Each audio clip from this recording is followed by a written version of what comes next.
چکوال کے نجی سکول میں سالانہ تقسیم انعامات کی تقریب منعقد ہوئی، جس میں اساتذہ، والدین اور بچوں نے شرکت کی۔ تقریب میں سکول کے بچوں نے مختلف موضوعات پر ٹیبلو پیش کیے، جبکہ بچوں نے خوبصورت انداز میں اپنے اساتذہ کو خراج تحسین پیش کیا۔ ننھے بچوں کے ٹیبلو پر حاضرین نے ان کو خوب داد دی۔ والدین بھی اپنے بچوں کی کامیابی پر خوش دکھائی دیے۔ تقریب کی مہمان خصوصی نے خطاب کرتے ہوئے کہا کہ تعلیم حاصل کرنا ہر بچے کا بنیادی حق ہے۔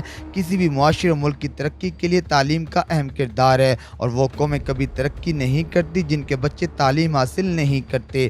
تقریب کے اختتام پر دی ایئر گرامر اسکول کے کامیاب طلباء و طالبات میں مہمان خصوصی نے انعامات تقسیم کیے۔ کیمرہ مین فیصل انور کے ساتھ ثاقب عباس، اوشین نیوز، چکوال۔